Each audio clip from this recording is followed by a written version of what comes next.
All right, I'd like to call the June 20th, 2023 meeting of the City Council for the City of Lake City to order. If everyone will stand for the Pledge of Allegiance or remain standing for the invocation to be given by Councilmember Casey O. Jr. I pledge allegiance to the flag of the United States of America, to the republic which stands one nation under God, indivisible, with liberty and justice for all. Let us pray. Dear Heavenly Father, thank you for allowing us to see another day, Father. Dear Heavenly Father, we ask that you continue to lead and guide us in the way that you would have us to go, Father. And Father, we ask that you just continue to bless our citizens, our first responders, and we ask that every decision that we make tonight is pleasing in your name. In Jesus' name we pray. Amen. Ms. Sykes, will you call the roll, please? Mr. Jernigan? Here. Mr. Hill? Here. Ms. Young? Here. Mr. Sampson? Here. Mayor Witt? Here. Mr. Dial? Here. Mr. Kennon? Here. Chief Butler? Here. Ladies and gentlemen, the Lake City Council has opened this public meeting. Since 1968, the city code has prohibited any person from making personal and pertinent slanderous remarks or becoming boisterous while addressing the city council. Yelling or making audible comments from the audience constitutes boisterous conduct. Such conduct will not be tolerated. There's only one approved manner of addressing the city council. It has to be recognized and speak from the podium. As a reminder, persons are not to openly carry a handgun or carry a concealed weapon or firearm while the governing body is meeting.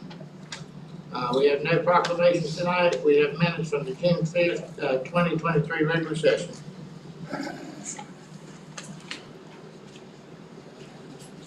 So move, Mayor.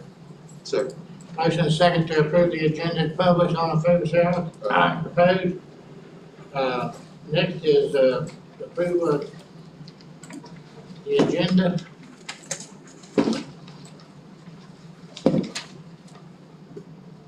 May I make the motion to approve the agenda is published? Is there a second? Second. Motion second to approve the agenda. All in favor, say aye. Aye. Okay.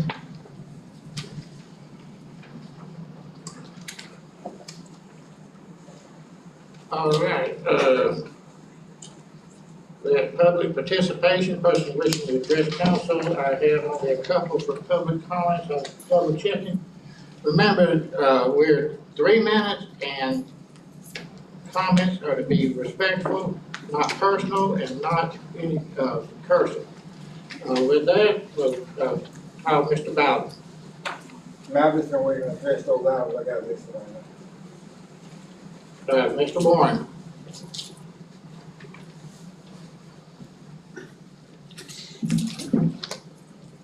Mr. Mayor, Council, Sylvester Warren.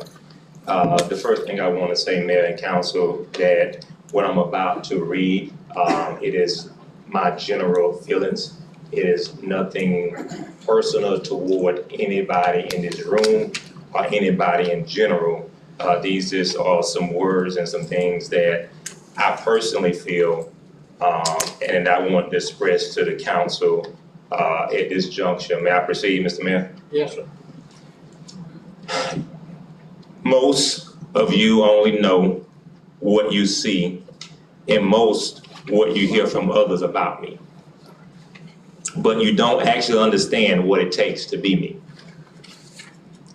Too often I'm reminded of Paul's second letter to Timothy. That's the Apostle Paul, I'm sorry, not Mr. Dow. As I continue to deal with my local governments, my governmental administrations, law enforcement, government attorneys, and state attorneys who seem only oppose others and myself for the good work we are trying to do. At my first defense, no one came to my support, but everyone deserted me. May it not be held against them. But the Lord stood at my side and gave me strength, so that through me the message might be fully proclaimed and all the Gentiles may hear it. And I was delivered from the lion's mouth. The Lord will rescue me from every evil attack and will bring me safely to his heavenly kingdom. To him be glory forever. and ever. Amen. The second letter of Timothy. Thank you. Thank you. Okay, that's all I have on, public comments. Next, we have to do the consent agenda. Motion is to the consent agenda.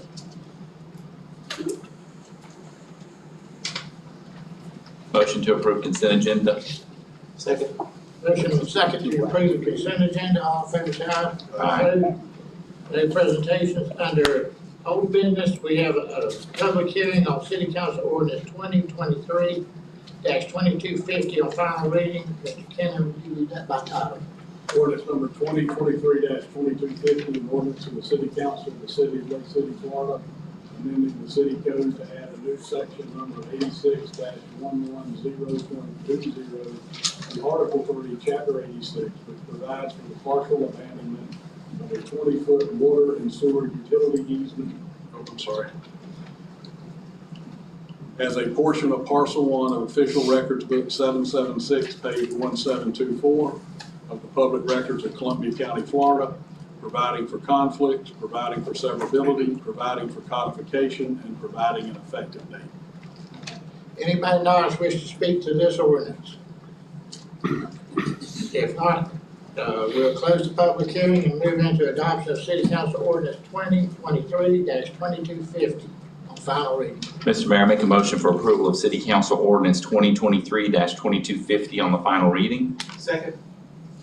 Been a motion and a second. Any discussion by council? Ms. Sykes, will you call the roll, please? Mr. Sampson? Yes. Mr. Jernigan? Yes. Mr. Hill? Yes. Ms. Young? Here. Mayor, Yes. Mayor Will. Yes. Okay, next we're going to open a public hearing on City Council Ordinance 2023-2251. Mr. Ken, would you read that by title? Ordinance number 2023-2251, an ordinance of the City Council of the City of Lake City, Florida, amending the city code to add a new section number 86-110.21 to Article 3, Chapter 86, which provides for the permanent closing of all of that portion of Walton Street lying wholly in Section 33, Township 3 South, Range 17 East, Columbia County, Florida, providing for conflicts, providing for severability, providing for codification, and providing an effective date. Anybody wish to speak for or against this ordinance? All right, we'll close the public hearing, move to adoption of City Council Ordinance 2023-2251 on final reading. Mr. Mayor, I make a motion for adoption of City Council Ordinance 2023-2251 on the final reading. Second. Been a motion and a second. Any discussion by council? Ms. Sykes, will you call the roll, please? Mr. Sampson? Yes. Mr. Jernigan? Yes. Mr. Hill? Yes. Ms. Young? Yes. Mayor Will. Yes. Next, we'll open a public hearing on City Council Ordinance 2023-2252 on final reading. Mr. Kenny, would you read that by title? Ordinance number 2023-2252, an ordinance of the City Council of the City of Lake City, Florida, revising the boundaries of the 4 separate election districts consisting of districts 10, 12, 13, and 14, created by and described in section 301C of Article 3 of the City Charter, as authorized and required by section 301E of Article 3 of the City Charter, redefining the boundaries pursuant to state law and the Voting Rights Act of each district 10, 12, 13, and 14 to ensure that each separate district has approximately the same number of residents and according to 2020 census data by population, providing that the general laws of the state of Florida on the subject of elections shall apply to all city elections in the absence of conflicts with the city code and city charter, providing for the repeal of ordinances in conflict with any of the provisions of this ordinance, providing for severability, providing for codification, and providing for an effective date. Anybody wish to make comments on 2023-2252? Okay, we'll close the public hearing, move into adoption of City Council Ordinance 2023-2252.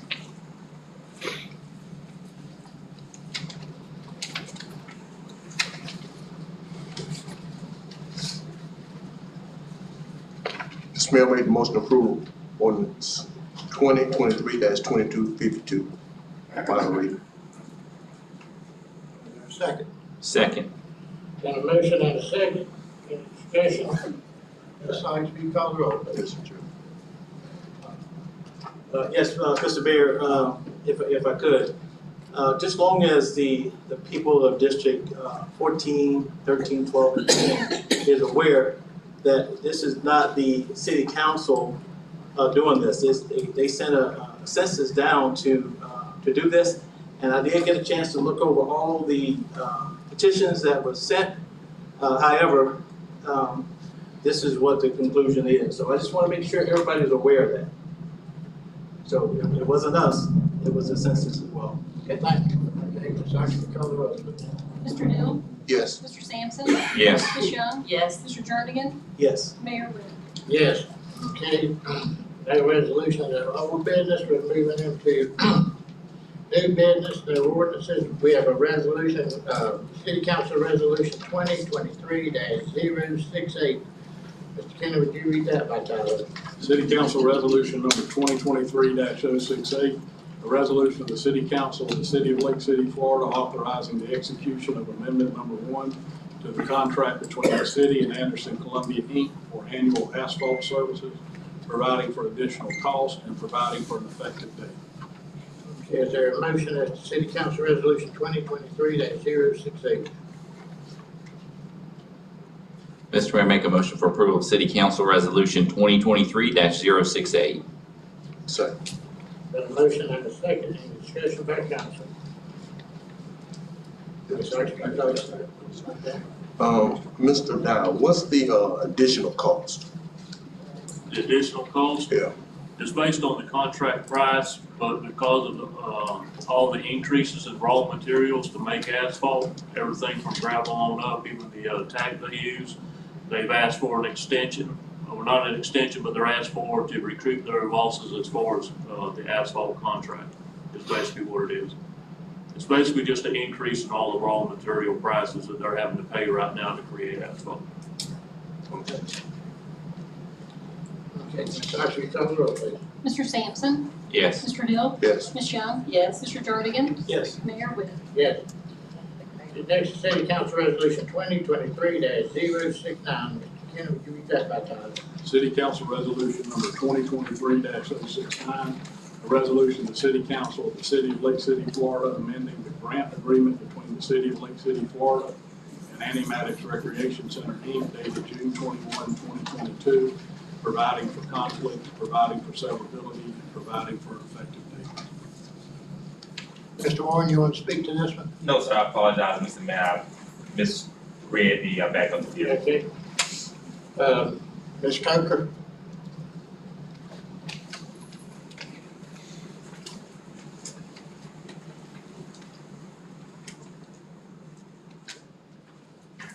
Good evening, Mayor and Council.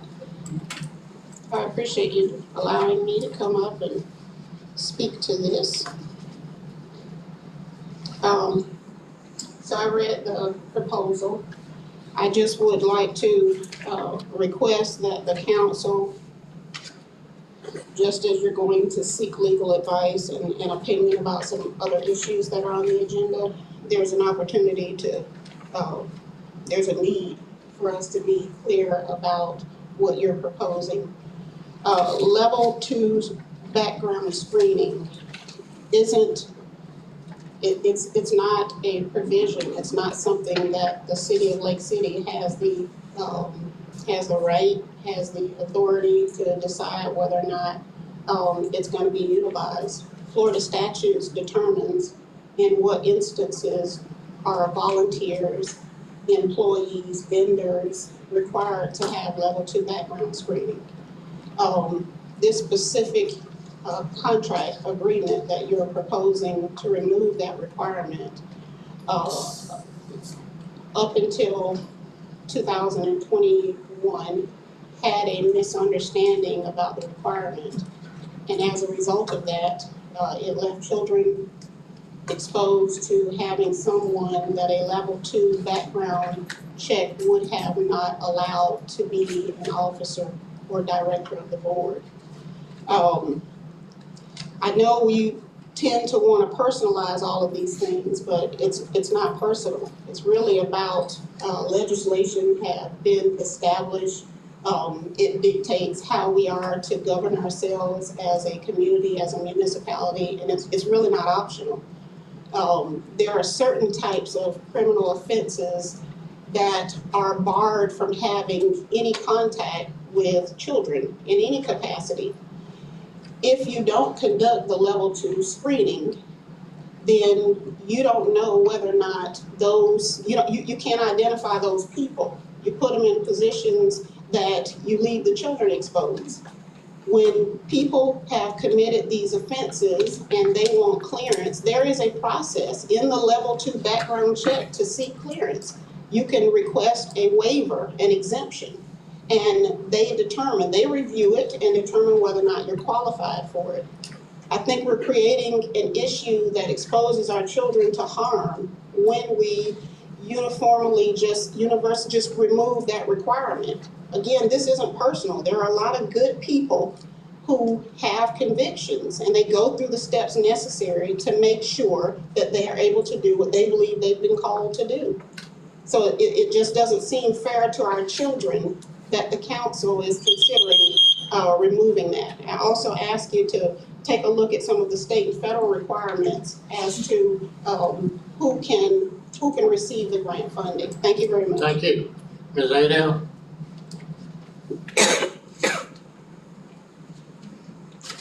I'm not very good at speaking, so bear with me. Sexual assault is a traumatic crime that leaves a heavy burden on the victims. They need to be treated with compassion and competence every step of the way.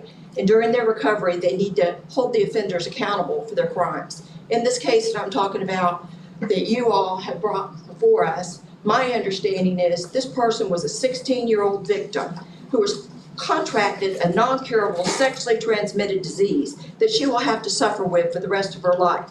What if that was your daughter? What if that was your niece? What if it was your mother? What if it was your son? What would you do? Your responses at the last council meeting were repulsive and shocking when one of you defended the criminal by saying he was set up. Every time somebody is convicted, there is a crime and there is a victim. It shows me now, by you wanting to take away this background check, you do not care about the children of Columbia County. You're opening the doors to sexual offenders. Welcome to Columbia County, sexual offenders, the gateway to abusing our children. That's what you're opening it up for. You're also opening it up for professional and personal liability. If you knowingly put somebody on a board or put them in the park, you put them somewhere around our children, and they commit the crime and they are convicted, you can be convicted just as found as guilty as they are. Do you want that for your child, to be exposed to this? These people who are victims of sexual assault have severe psychological, emotional, and physical effects. Some of these effects are PTSD, depression, flashbacks, and mental health issues. They have feelings of anxiety and stress, and in some severe cases, the victims commit suicide. They have symptoms of personality disorder. They have relationship instability, and they self-medicate with alcohol and drugs. Do we want more of that in our city? By allowing these child molesters to get into our parks and recreation centers and expose our children to this? No, we don't want that. You have triggered me. You have triggered someone who has been a victim by your nonchalant, non-compassion for a victim. You defended a sexual offender. You defended them. That is wrong. That shows where your agenda really is. Your agenda is not for this community or for these children. You have your own personal agenda. You have your own people planned to put in these positions. We know what you're doing. You're going to cause harm to this community if you do not follow through with the background checks. Thank you. Thank you. Yes, ma'am. I know I. I'm gonna let Ben Douglas speak Yes, now. sir. Allow Mr. Ward to go ahead. You go ahead, I prefer you. Okay. Good evening, everyone. My name is Ben Douglas. I am the father of a child here in this city, and I have always done everything I can to make sure she's safe. And I would like to think that maybe it was an oversight that the level 2 background checks were not going to be required. I would like to think that that was an oversight. Because I think that there's not anybody in this room that would tell you, no, let's do less. Let's do less to make sure that our children are safe. Let's do less in this world where children are being sexually abused, where they're being molested, where they're being exposed to people and things that they don't need to be exposed to. It's very simple. We do the same thing with our teachers, with law enforcement, with all levels of employment. Let's do it here for our children, where it matters the most. That's all. Thank you. Ms. Warren? Yes, sir. I just felt the need. I'm a board member of Annie Maddox, and I just want to say a few things in response, Mel. If you would, Mel, would you help to clarify, please, too, and maybe some people on the board help to clarify, number one, that the Animatics Park is not owned by the city or county. It is an entity in of itself, and that y'all have no jurisdiction over it. I think people assume that somehow y'all own the park or the county owns the park. It is a 501c3 that is ran by individuals. That's number one. Number two, there's no sex offender who sits on the board, and for people to be misled and thinking that that is the case, that is not true.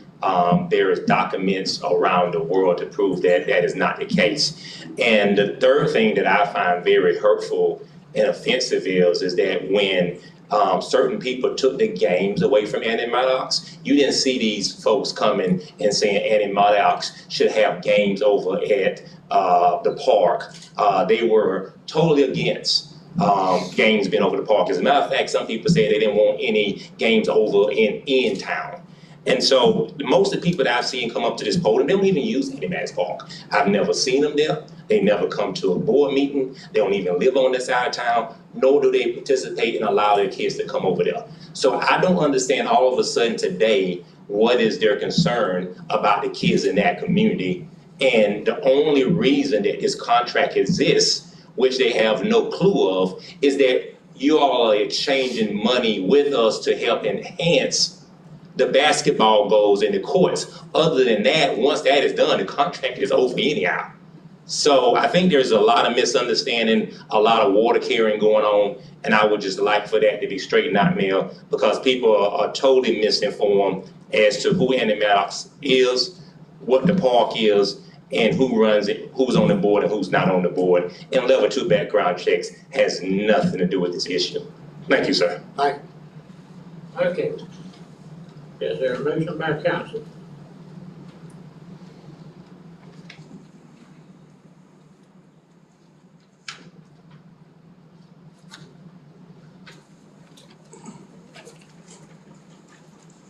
Mr. Mayor, I make the motion to approve resolution 2023-069.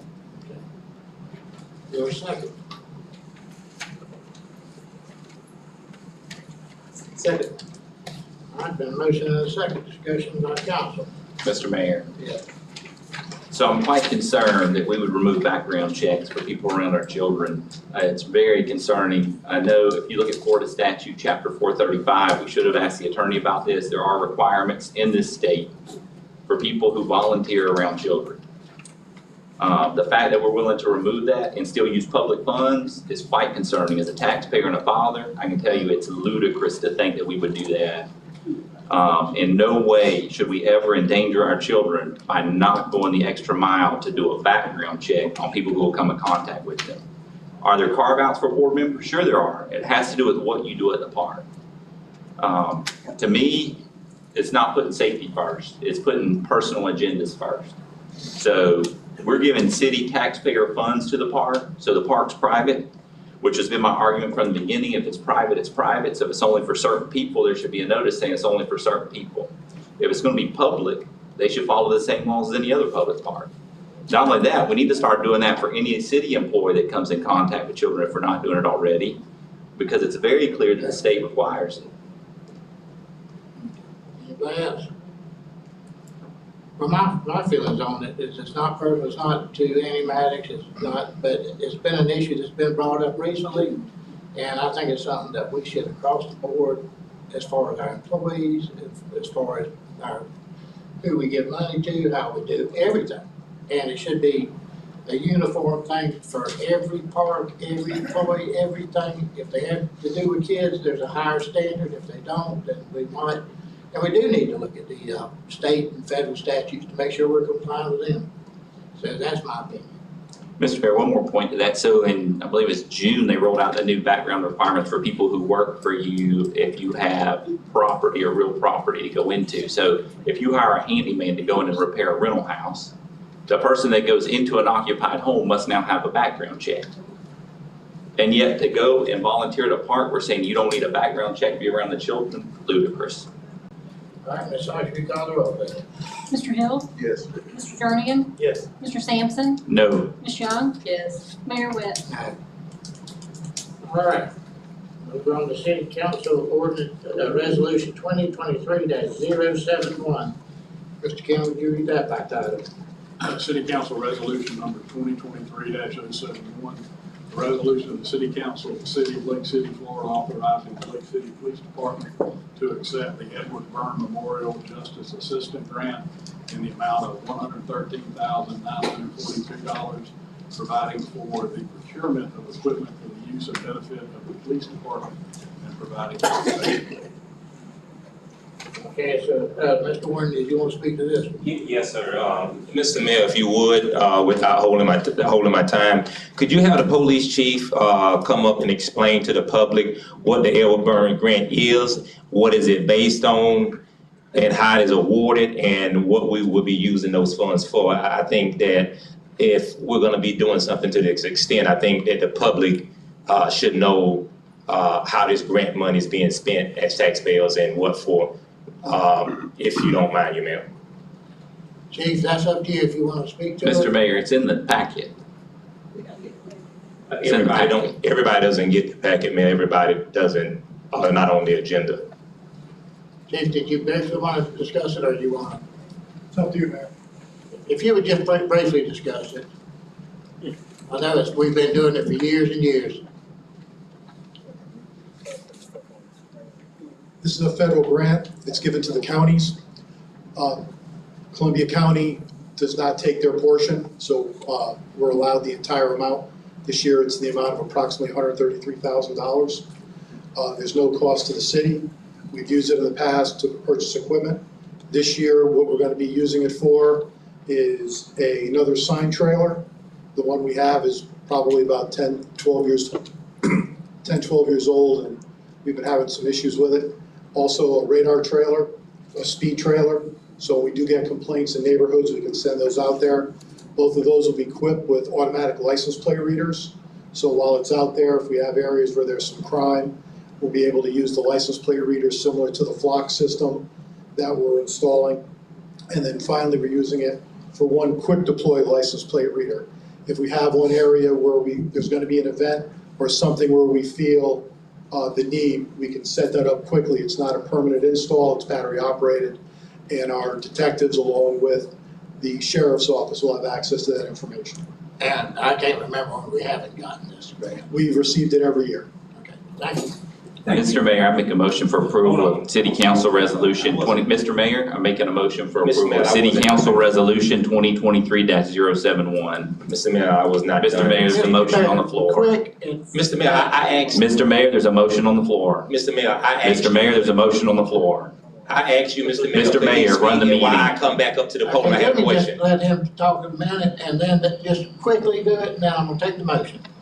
Very quickly. Is Mr. Warren the mayor now? Huh? Do we need to address Mr. Warren to talk? Mr. Why Warren? are you being Yeah, sarcastic? Mr. Warren, maybe you should be the one running. That's disrespectful to the mayor. No, it's being disrespectful to the council. I mean, That's what are we gonna do, just disrespectful. talk about everything separate? That's disrespectful to you, Mr. Mayor. I don't understand how you take that type of disrespect. Quickly, get to the point, now I'm gonna take this motion, and then we're gonna get back to work.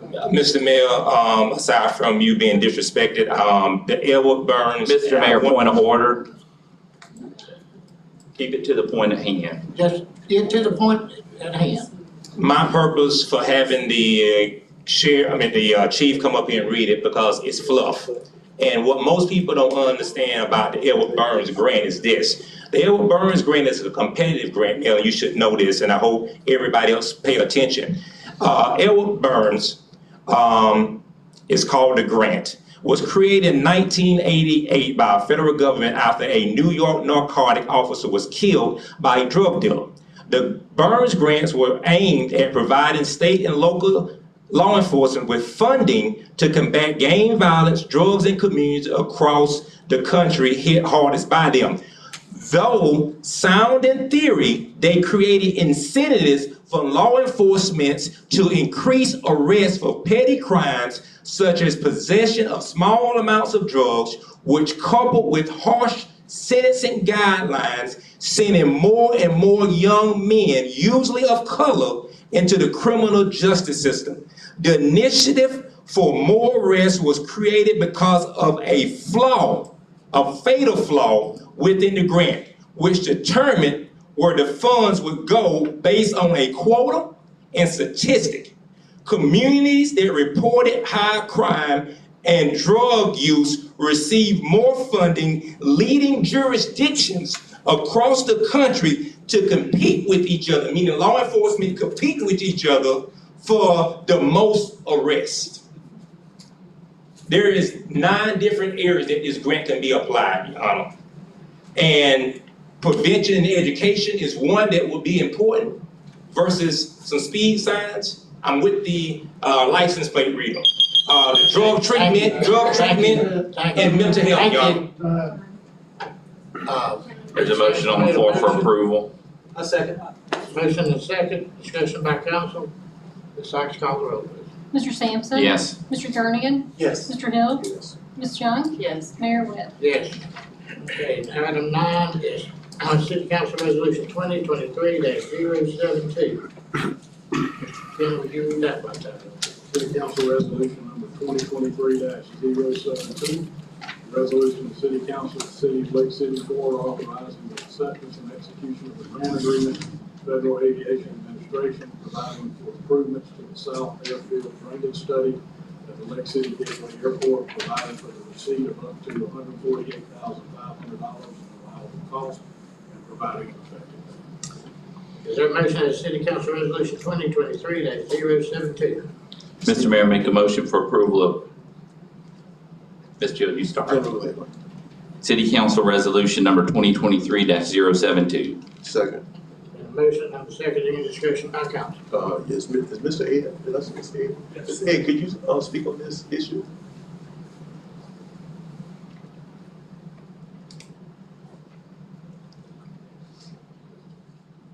Good evening, Council. This grant is given to us so that the drainage on the airport property is gone over. They can see any improvements and anything that needs to be taken care of on the airport property. Okay, thank you. Anything else? Okay, Ms. Sykes, you call the roll, please. Mr. Sampson? Yes. Mr. Hill? Yes. Ms. Young? Yes. Mr. Jernigan? Yes. Mayor Webb? Yes. 10 is City Council Resolution 2023-073. Mr. Kenny, would you read that by title?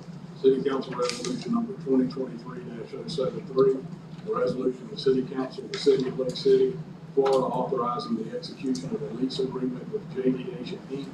for the leasing of a parking lot located at the Lake City Gateway Airport for a month-to-month term. Okay, is there a motion that City Council Resolution 2023-073? Mr. Mayor, I make the motion to approve resolution 2023-073. A motion and a second, any discussion?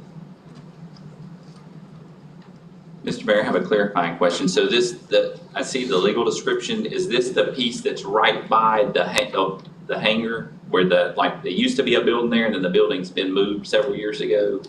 I think Mr. Ed answered that question.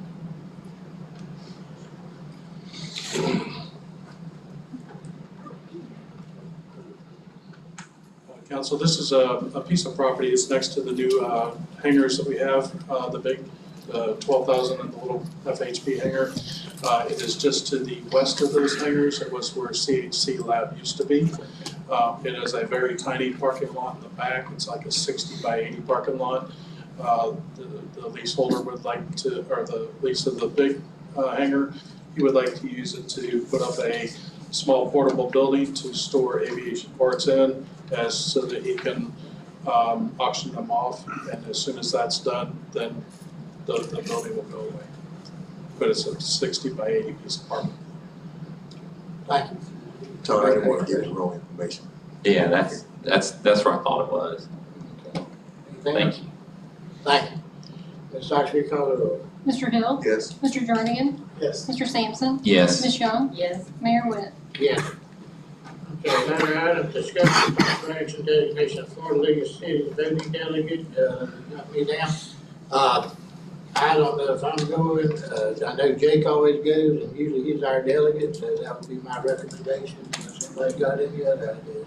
I agree with you, Mayor. Mr. Mayor, I make a motion for Mr. Hill to be the city's voting delegate at the Florida League of Cities meeting in August 10th through 12th in Orlando. Got a motion and a second, any discussion? Ms. Sykes, will you call the roll? Mr. Sampson? Yes. Ms. Young? Yes. Mr. Hill? Yes. Mr. Jernigan? Yes. Mayor Webb? Yes. And I'd like to thank each and every one of you for the nomination. Okay, item 12, discussion of possible action on our city attorney to obtain opinions from Attorney General. Mr. Sampson. At the last meeting, we were not provided the attorney opinion on the agenda. However, it's attached here as part of this agenda.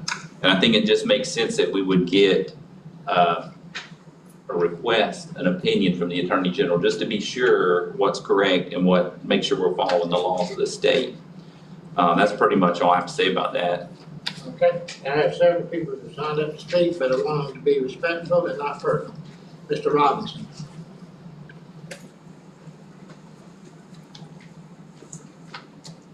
Morning, afternoon. You just spoke earlier about following state laws and everything earlier in the meeting, didn't you? Yes, sir. Okay, well, state law says that a convicted felon can't serve on this board here. Isn't that what your attorney told y'all? Okay, and then this board here wants to throw that out the way. This council here wants to throw it out the way. Is that not true? Oh, that's not a question and answer deal. This- Okay, well, that's a statement I'm making, okay? And it's not appropriate, okay? It's not a type message I'd like to have sent out, you know? I mean, you follow the law is what you're supposed to do. And as this board is running our city, or supposed to be running our city, then they should be respectful enough to abide by the laws and do what's right. Thank you. Okay, Ms. Coker.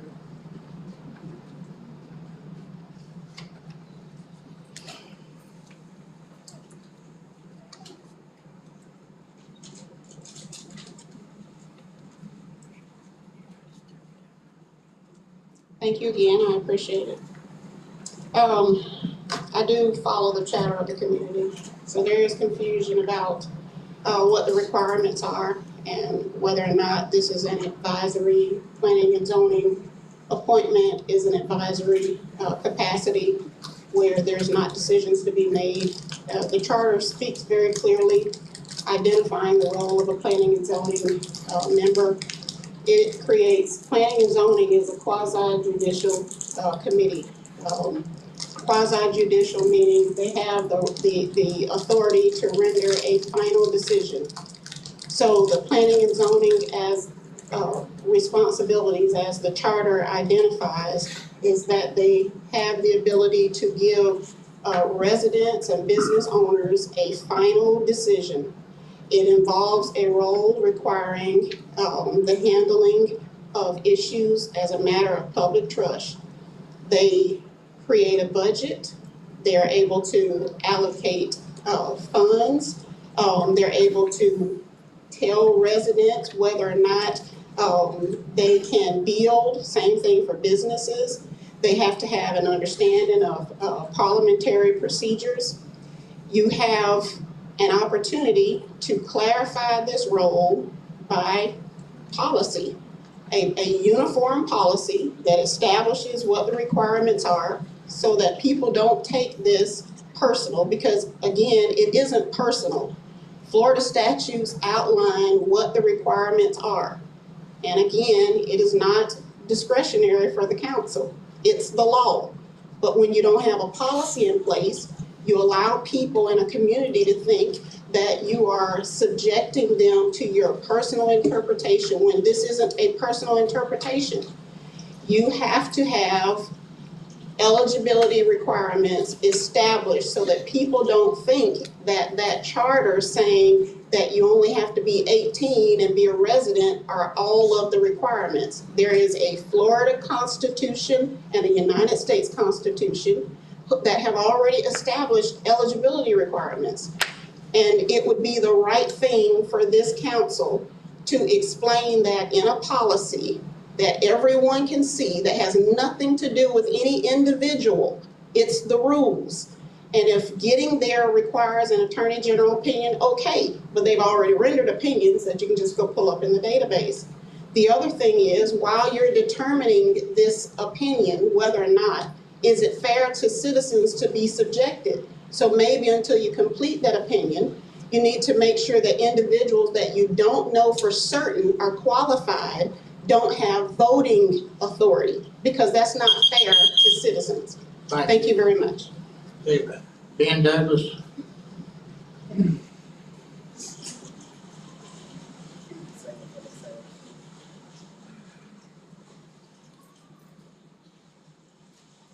I'll keep this short again. There's a reason why this board has an attorney. He told you last week exactly what the law was. And Ms. Young, I believe you were quoted in the newspaper saying, I don't give a damn about the law. I want Mr. Warren on the planning and zoning board. Okay, well, there was someone who looks like Ms. Young in the newspaper. Don't talk about anybody personally. There was someone quoted saying, I don't care what the law is. I want Mr. Warren on planning and zoning board. And that person sits on this council.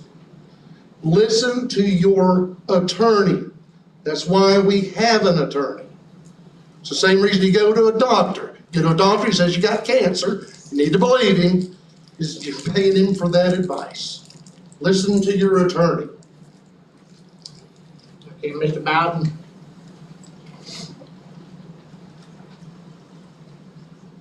Mr. Mayor, Councilman Bowden,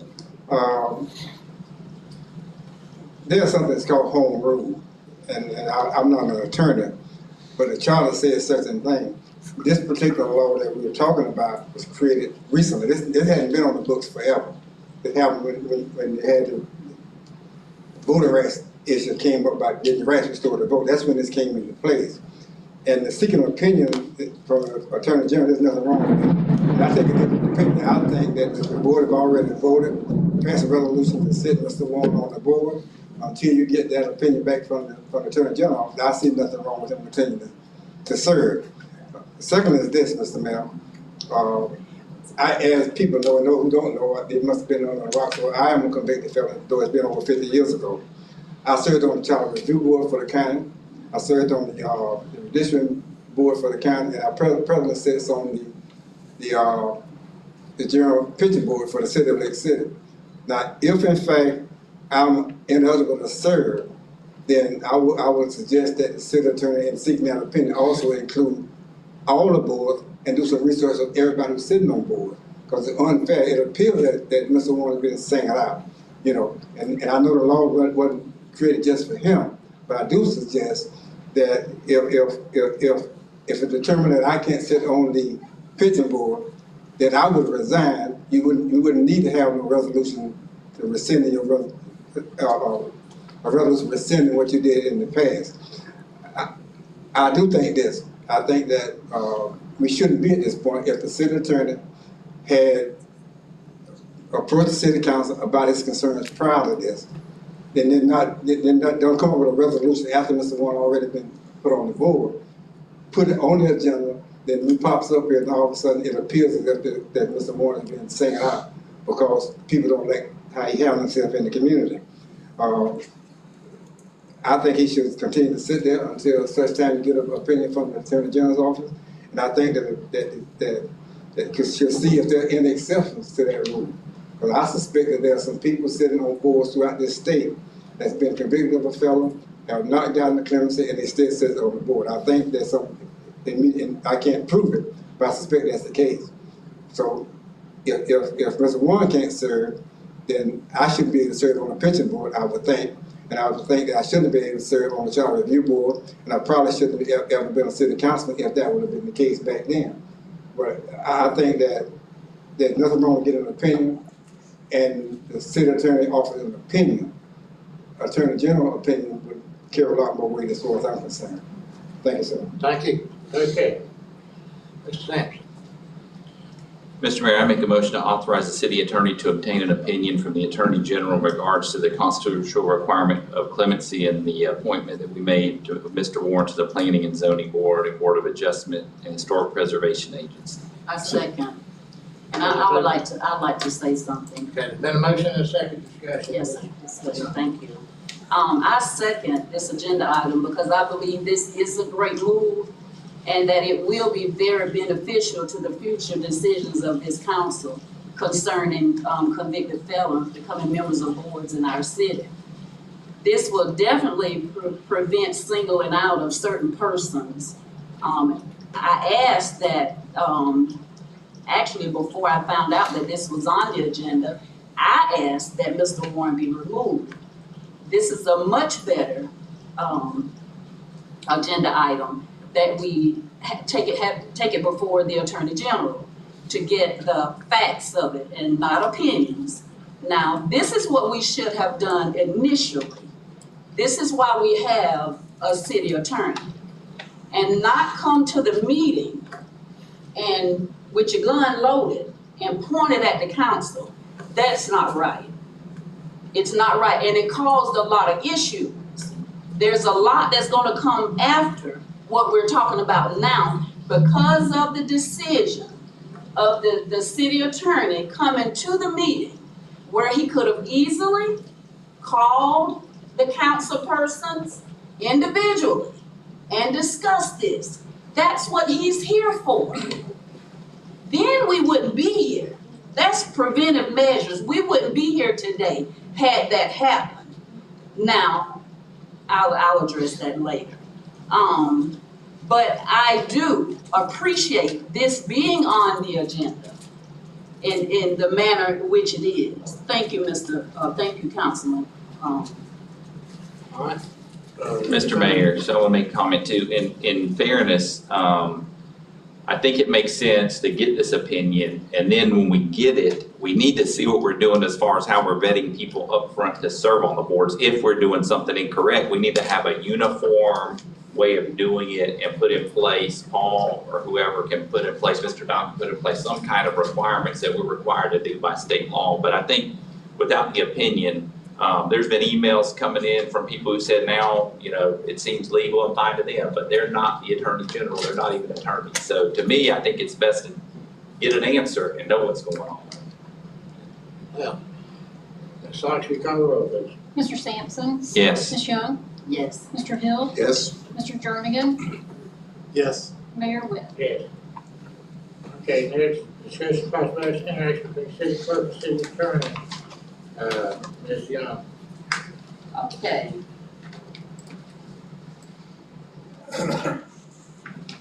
This item on the agenda, and as I said earlier, and it all derived from the choice of the city manager bringing information to the council and the public, or should I say to the council in the presence of the public, instead of doing it in a more tactful manner.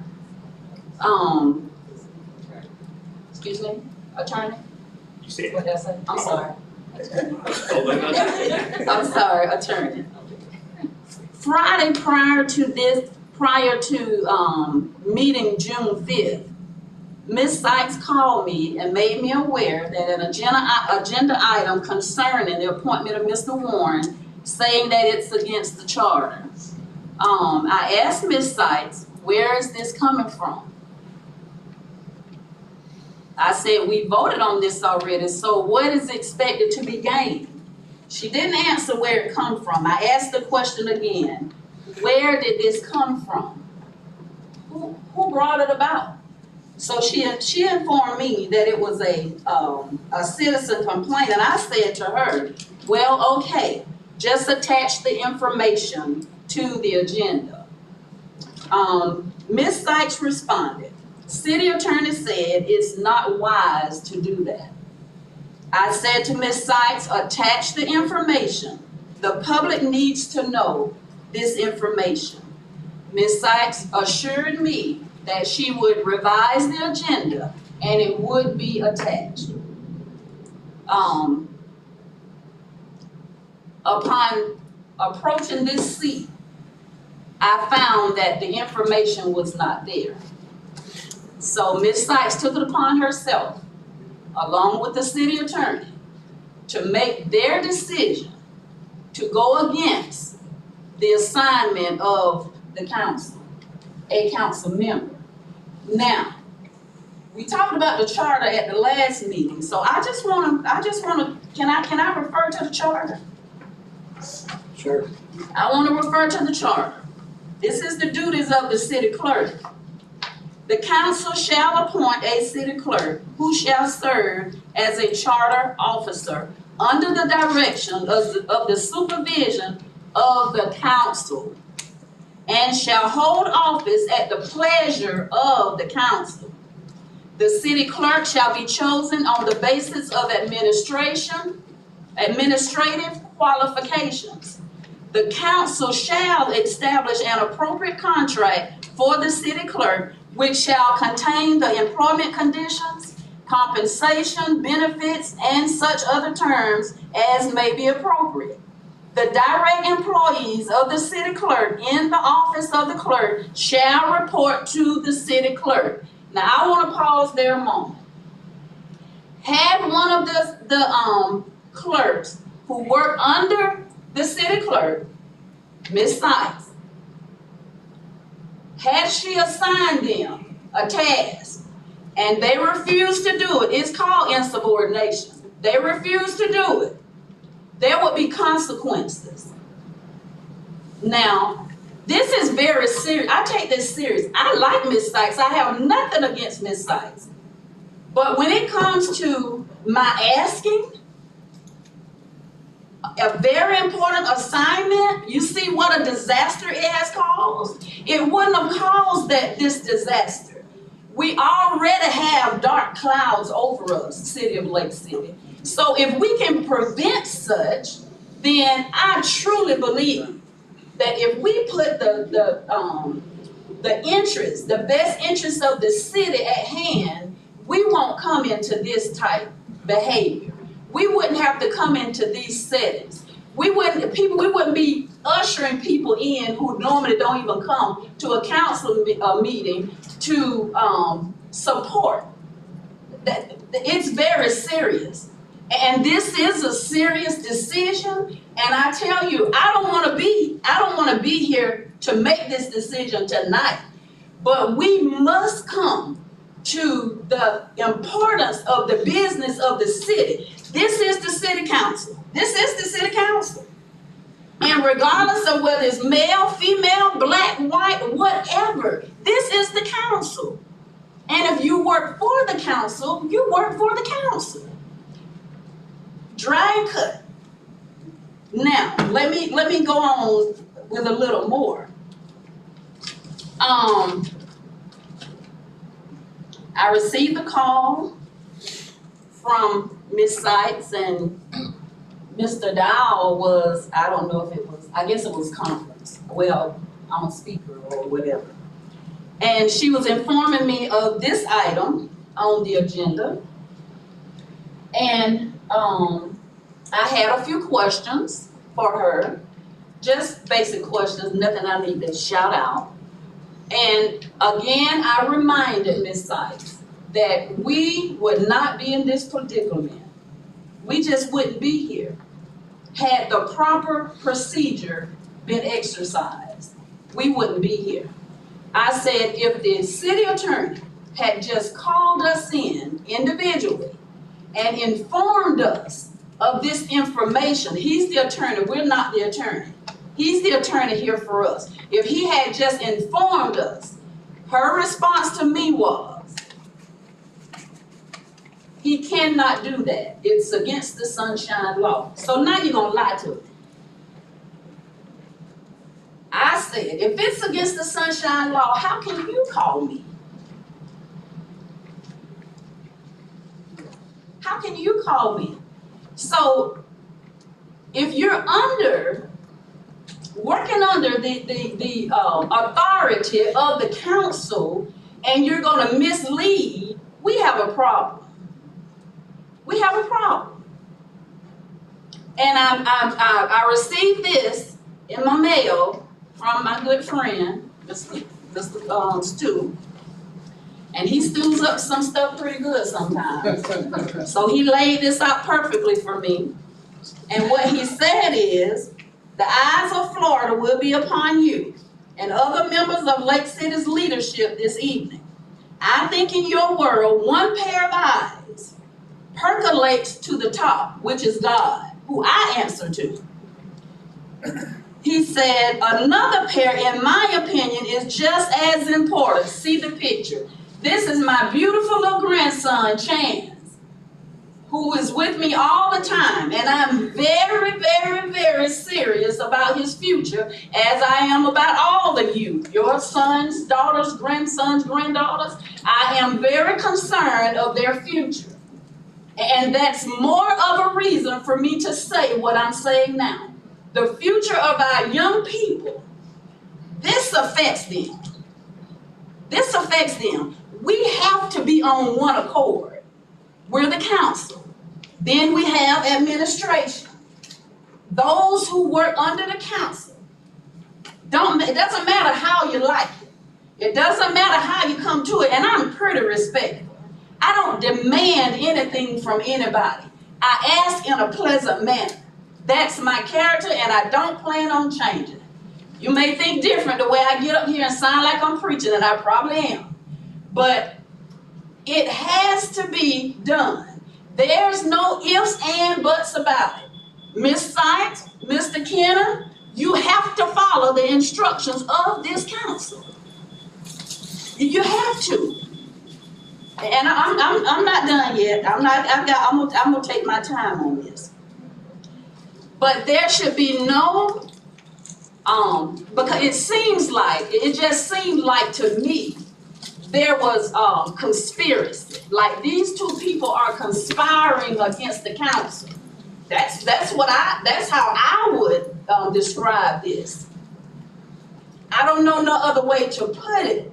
When you're working together and lead the council out, and it's not in the best interest of the council. We didn't benefit from that at all. It was such a negative atmosphere. I don't know how the other council persons felt when they walked in here and got slapped in the face. We get enough negative attention as it is. We didn't need that.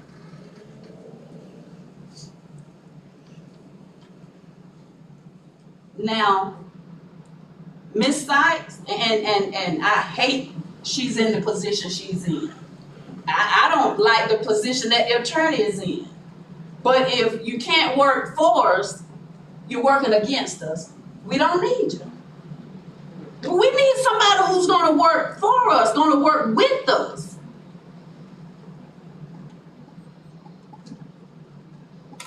It seems like everybody's holding their breath, wanting to know what I'm gonna say. I've prayed about it, I've thought about it, and what I want to do is ask Ms. Sykes, does she plan on working for the council? I want to ask Mr. Kennan, does he plan on working for the council? That's what I want to ask tonight, because it stops here. It stops tonight. Lake City needs a council, a city clerk, a city attorney, a city manager, assistant city manager, and all the others that fall under to work together. And you'll find that our city would be much greater than it is. We're not all that bad, but we're not near as great as what we can be. So, Mayor, am I in order to ask that question? That's up to Ms. Sykes if she wants to. Am I, Ms. Sykes?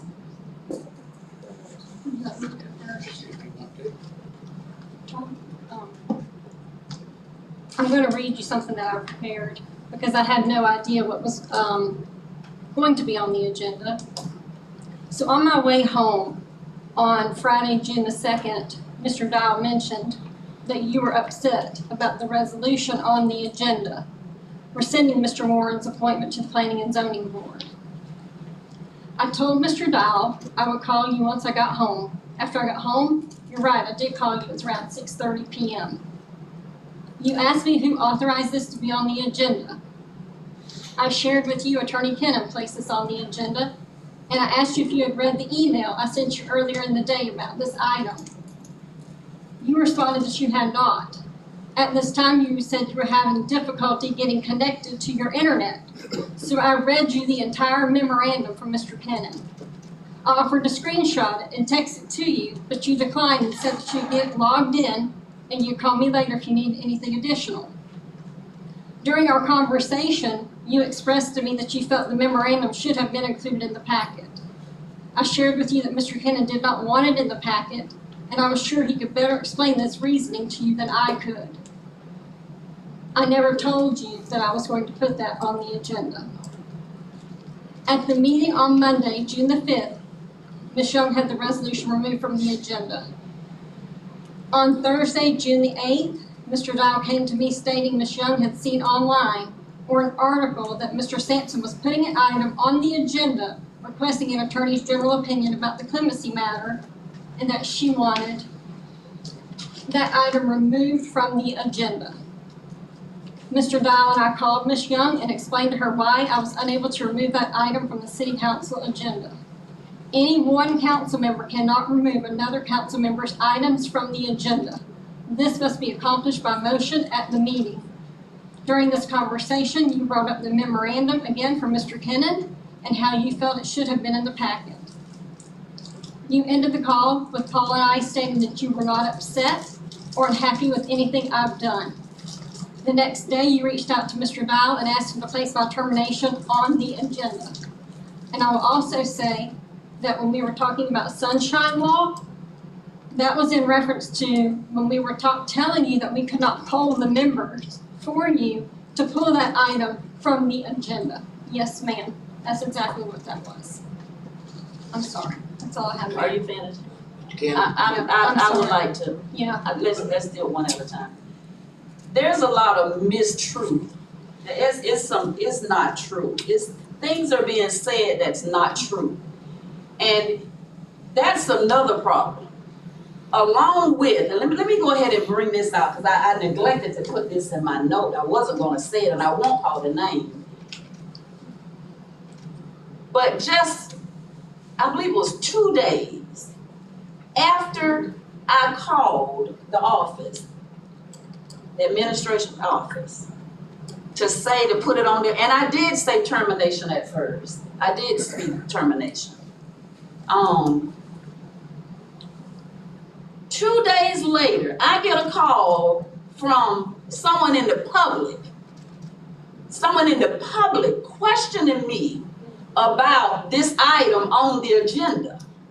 And I asked the question, where did you get that? He said, the Grapevine. I said, well, who's the owner of the Grapevine? Because I need to know where this is coming from. That's another thing. Too much city business, too much business, administration. Let us take care of it first.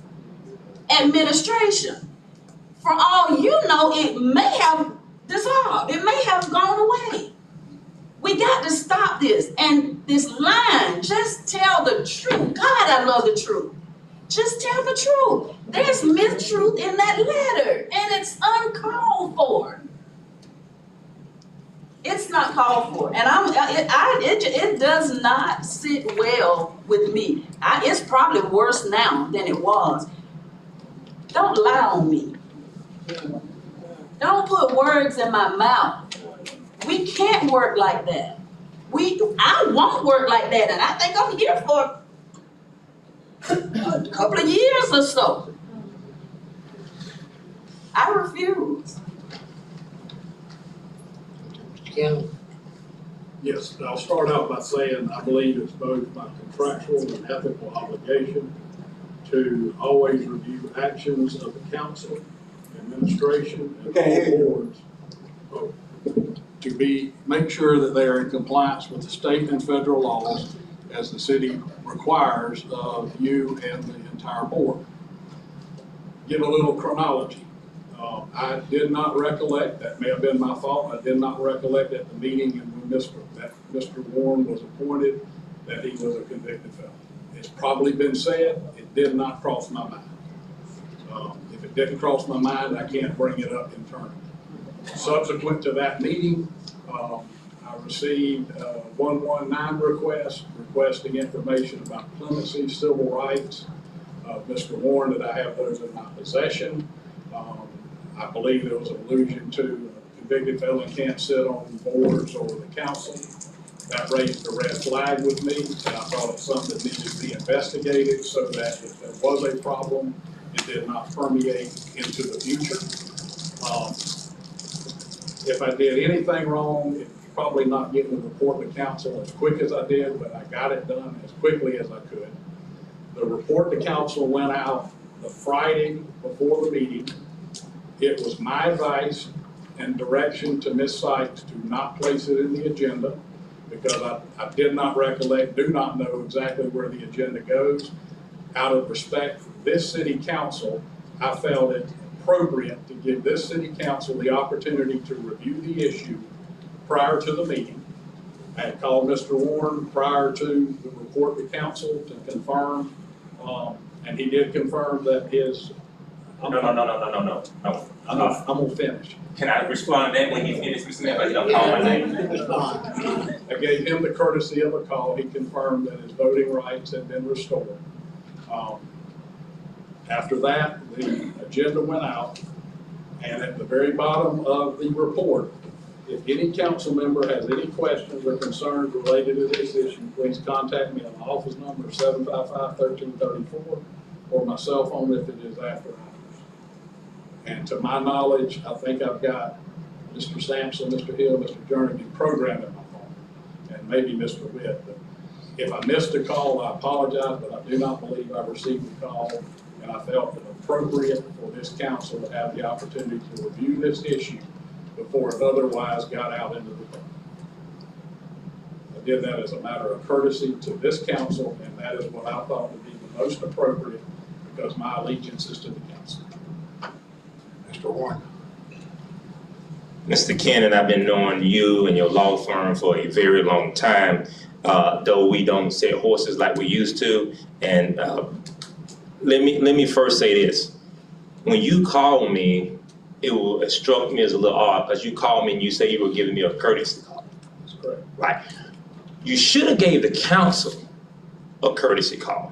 You called me wanting information as to my rights, whether or not I got, basically you were interviewing me and interrogating me, and what I told you was, because you told me that you did not know for sure, and that I'm more familiar with the new law that came out, and that you were basically seeking my advice. And I told you that there are some other attorneys that you can call, and I gave you some names of some attorneys to call, because you wanted my opinion. You didn't have one. No, I didn't. Right. So what you should have done, instead of saying you did not know I was a convicted felon, which I don't know how you don't know that because we're at this joint city and county meeting. You remember we're at Richardson Gym. I don't know whether you were awake or asleep, I can't recall, but I know that you were present. And I gave my whole testimony from the time my father recruited me into the drug business to the time I went to federal prison. I gave that whole testimony in front of you and hundreds of other people. And your law partner, Chris Robertson, and your law firm know. Because when y'all hooked me up with Daniel Dukes, the guy that was in business with Judge Bryant, when the real estate deal went bad, when he stole millions of dollars out of the trust, I was all up in y'all law firm, and I was present when you gave the unethical advice to Jesse Watts to sign the paper for his wife to sign over 50% of her share of the house to Jesse in exchange to Jeff Sidmaster to not go to prison. And you said, and the phone was on speaker, I hope this is unethical, I really don't want to do it, go ahead, and I hope this don't backfire on us. And I was in the office while you were on speakerphone and heard the whole conversation. And so you have been a family lawyer. I respect you as a family lawyer. I think you've done a good job when it comes to divorces and child custody cases. You know little to nothing about municipality law, because if you did, you would have went to each and every one of these council members, pulled them to the side, and asked them to do what Mr. Sampson has done today, which is to say, guys, I don't know whether or not we're right on this. Let's not embarrass ourselves. Let's get ahead of it. Let's keep Mr. Warren there, but let's ask for opinion. You came with an agenda, and you had the gun already loaded, and you had my resolution already prepared. Who prepares a resolution? If that were not the case, I should have a time. If he were responding to me, he didn't have a time now. I should have a time. I didn't sign up to speak. Everybody in the audience. Stop. And the guy shouldn't have said his name. I want silence in this upper room. Ma'am. If you can finish. Yes, and if Mr. Sampson did not have an agenda, he would have never come without his opinion and asking me my opinion and making me and having me to give him numbers to other attorneys, right? Because he didn't have an opinion. He's a family attorney. And then not to come to the council and ask them to do the thing that Mr. Sampson is a better attorney. For the things that he's asking to do, that was the proper way to do it. And that's the way that Mr. Kennedy should have done it. He should have came to the council and said, let's put this thing on the agenda. We don't know, we're not sure, I'm not sure. Let's see what AG. But when you come and you tell me you didn't know I was a convicted felon, you lie. When you call me, you lie.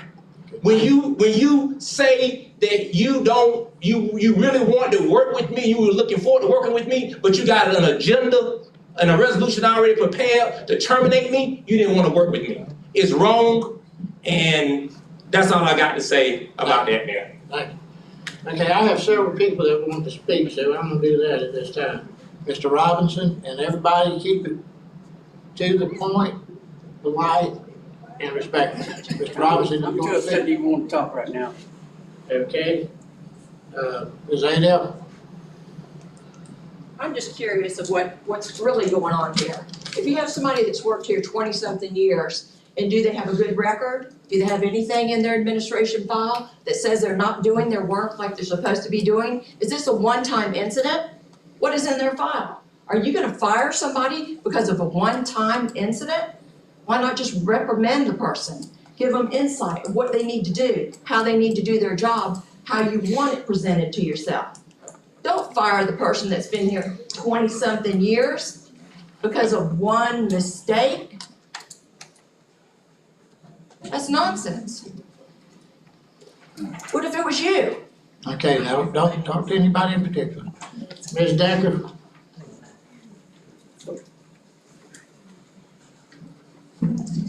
Hello, my name is Danielle Decker, and many of you I do know, but some of you I don't. And I think it's important before I start talking is just to kind of give my background with the city of Lake City. For 9 years, I served as the Lake City, Columbia County Chamber of Commerce Executive Director. And during that time, I had the opportunity to work with many people in this room, and I had a great relationship with the city of Lake City. I did want to share some insight into some comments that I just feel like I feel compelled to share after just hearing some of the things. Specifically, one of the comments that was made by Ms. Young, where you stated there are people here tonight who typically aren't. And I want to explain to you why. Most rational citizens have grown disengaged with the chaos and the circus that has become the Lake City City Council. Yes. However, understand, as a council, your recent acts have captivated the attention of the public, and I hope you all are prepared for the repercussions. The city of Lake City has become a joke. There is no way any business with any sense would come into this community, and I want you to know that from personal experience. Not only are you hurting the future growth, you are hurting the businesses that are here now. I'm asking you guys to really think about what it is that you're saying and doing on a daily basis and the ongoing harm that you're doing to Lake City and Columbia County. And if you can't, then what we all need to do is work together and let's consolidate this government, because this no longer is working for us as a community. You're doing more harm than good. Thanks. Thank you. Mr. Bowden?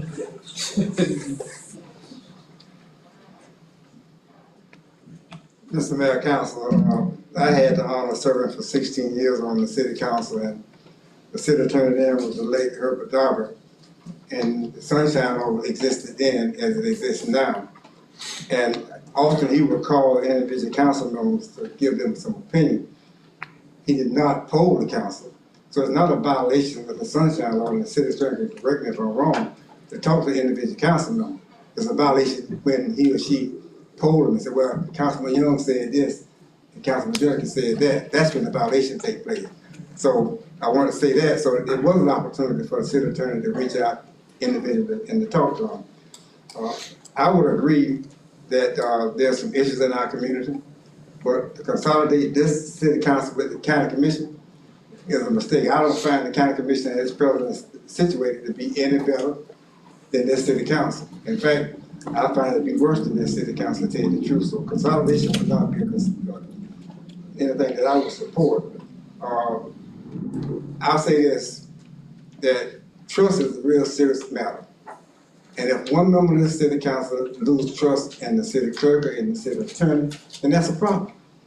Because if a member of the council feel like she or he been lied to by a child, by the city clerk or by the city attorney, that's a problem. Then it get to be, can I trust anything a person has to say? So I would hope that that is worked out going forward. The local paper, if you want to call it that put us 3 times a week now, did a story, an update it said, and I was offended by it, not by the story, but it says that Councilwoman Young, a rookie. Now, they could have said a freshman.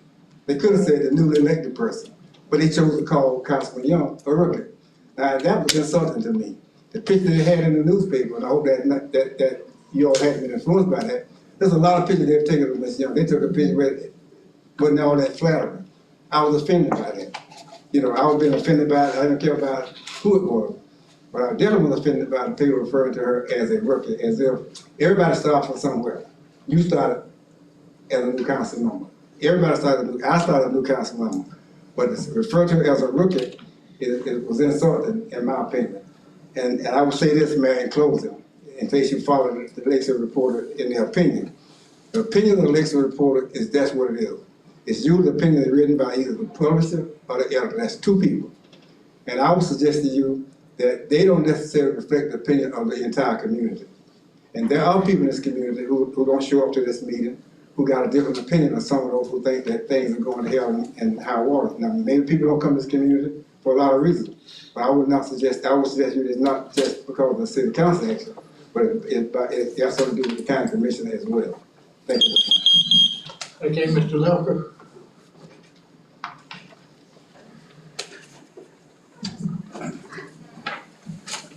Thank you, Ron. I wasn't gonna come to the microphone, but some of the things that were just spoken about caught my eye.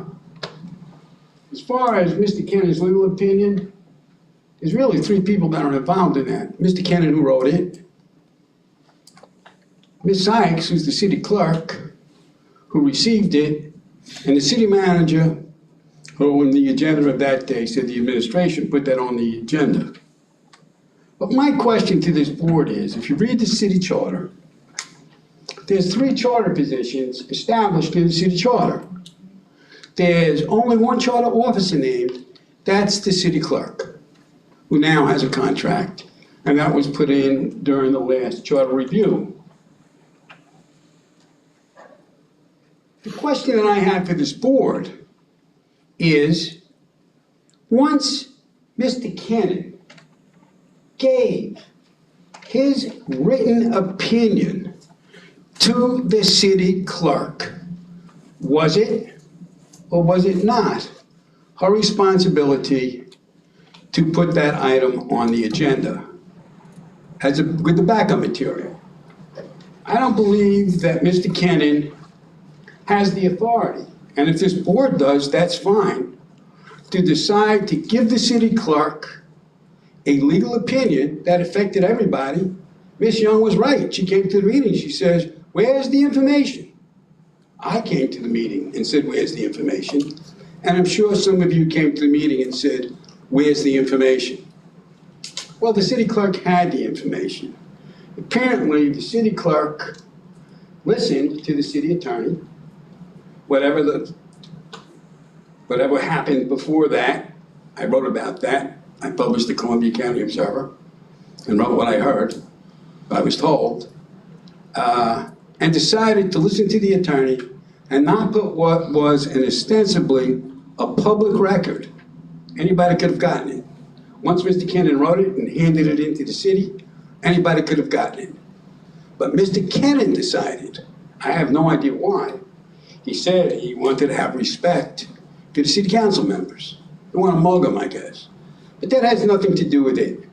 Once Mr. Cannon penned that opinion and forwarded that opinion to the city clerk based on the separation of powers and all the stuff that it says what the city clerk does, I think this city council needs to decide is once the city clerk is in receipt of this information, which supports the city agenda, if anybody has the authority to tell her not to put a public record with the backup material to inform the city council members and the city of dependency of information before it. And that's all I have to say. Thank you very much, Your Honor. Okay, thank you, Ms. Coker.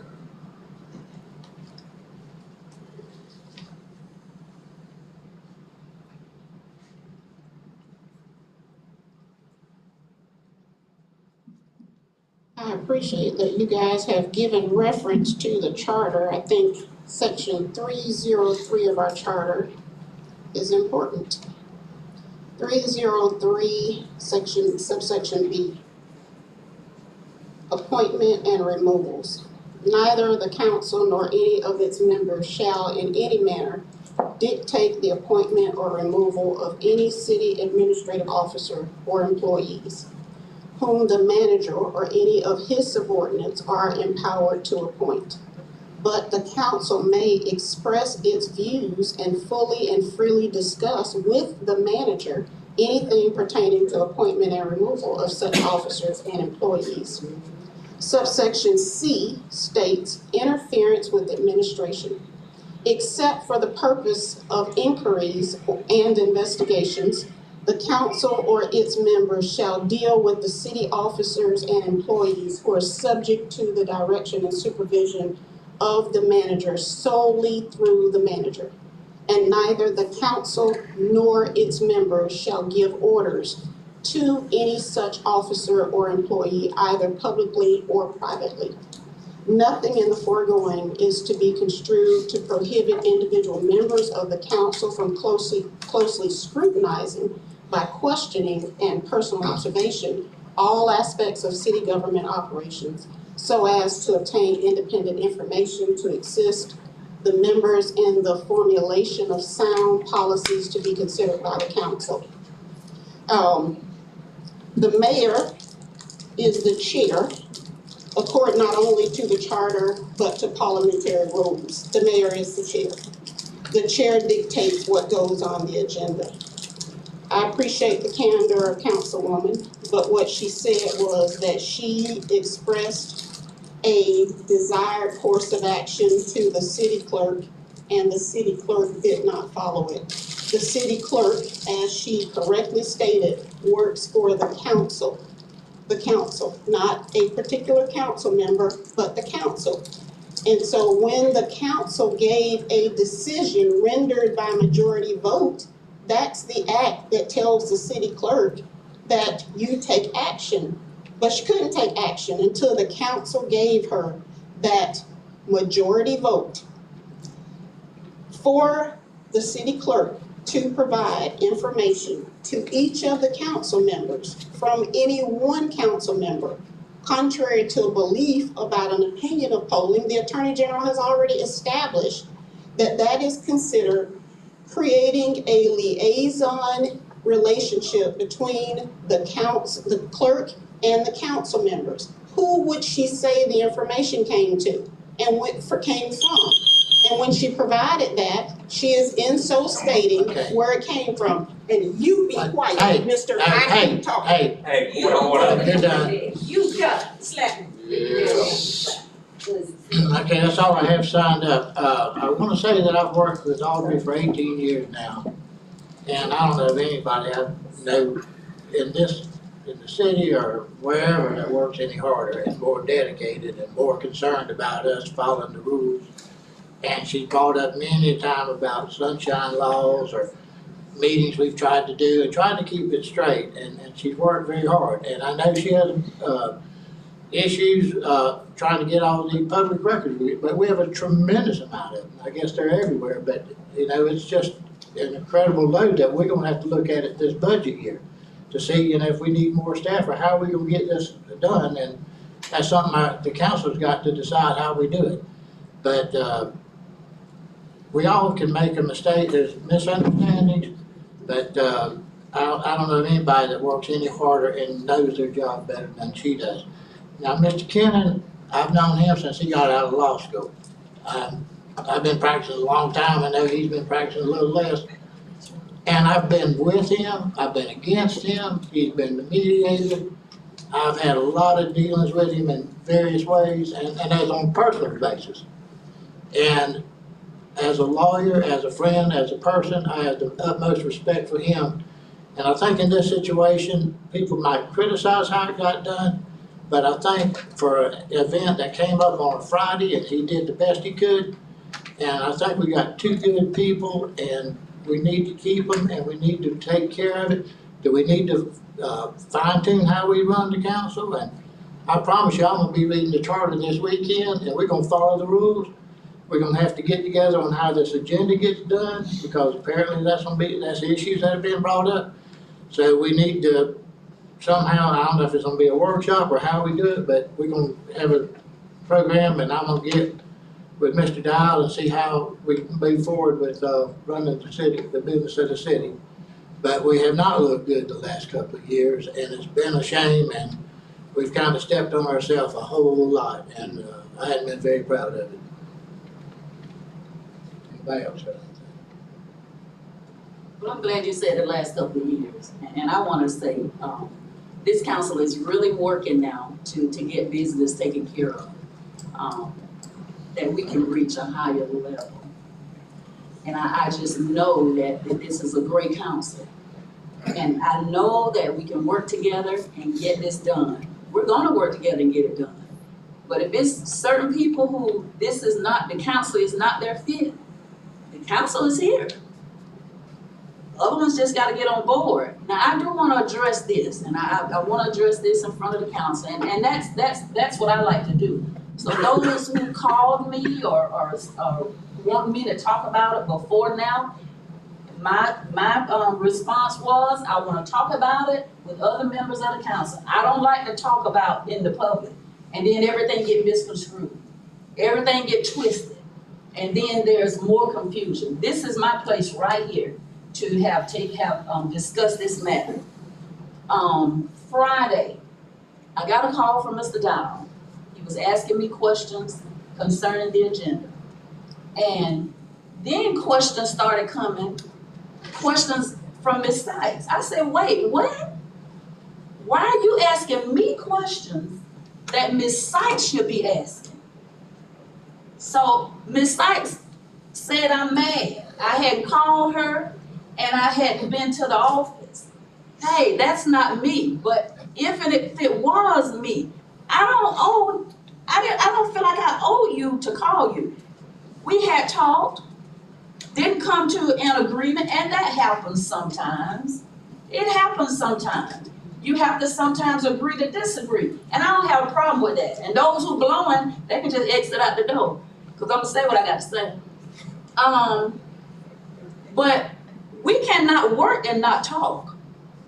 And you know why I hadn't been calling or coming. I have a work schedule now that's about the same as yours. I don't have a problem with nobody up here. I can talk to anybody up here.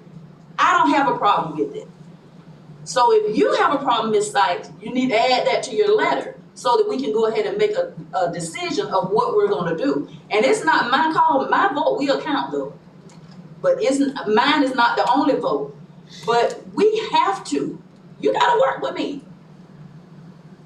Go ahead, Mayor, may I respond? I don't have any issue working with you at all. I never have. The reason why Mr. Dial was requesting answers to those questions is because I emailed you on Monday asking you a question about your agenda item. You never responded. There's a phone you can pick up, like we always do. We always pick up the phone and call, and always have asked questions. I don't have a problem with any of that. And I'm not gonna make the motion to terminate. I'm not gonna make the motion to terminate you. I'm not even gonna make a motion for you to get a write-up. I'm not gonna make a motion to do any of that. Well, I'd like to ask that y'all get together in about a week or so, let things cool down a little bit, and y'all They cool, it's cool.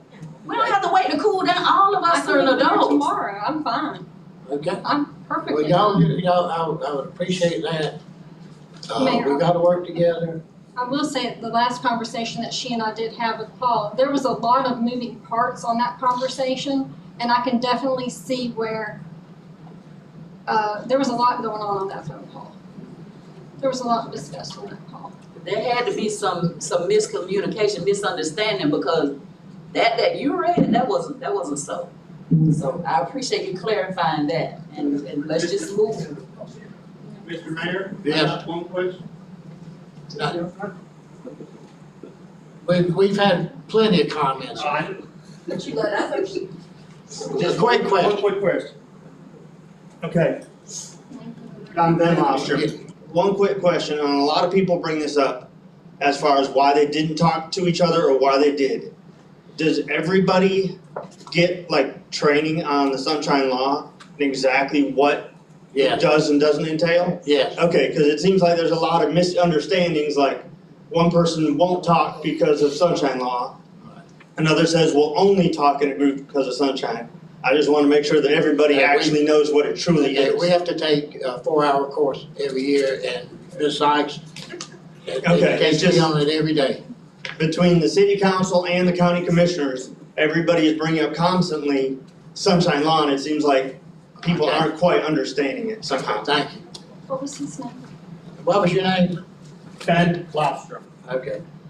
All right, is everybody ready to move on to item 14? Well, I have something for the city attorney.